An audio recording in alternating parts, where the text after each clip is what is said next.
ചോമന മക്കളെ ചോരക്കായി ദാഹിച്ചലയുന്ന ചെന്നായി കൂട്ടം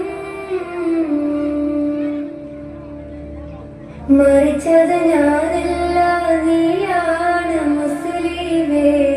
ഫാസിസ തടവറയിൽ അടിമയായി നിൽപ്പോ നീ എന്ന് തീരും ഈ കണ്ണുനീരിൻ മോചനം നേടുകില്ലേ ഫലസ്തീൻ ചിരിയെന്നത് കാണാക്കിനാവല്ല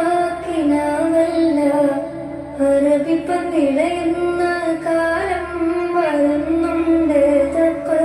കൊണ്ട് നേടിടുകേ ഫാസിസം കരയുമെന്ന് ഗാസ